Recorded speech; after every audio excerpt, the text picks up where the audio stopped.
দিল্লি, মুম্বাই, কেরলের মতো পশ্চিমবঙ্গেও চোখ রাঙাচ্ছে করোনা ভাইরাস। এবার কোভিড সংক্রমণের খবর মিলেছে খড়গপুর আইআইটিতে।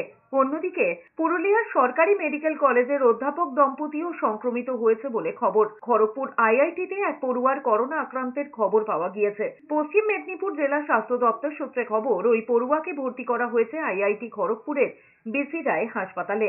জানা গিয়েছে, জ্বর, সর্দি কাশি, গন্ধ না পাওয়া সহ একাধিক উপসর্গ ছিল ওই পড়ুয়ার। এরপরেই কোভিড টেস্ট করা হয়।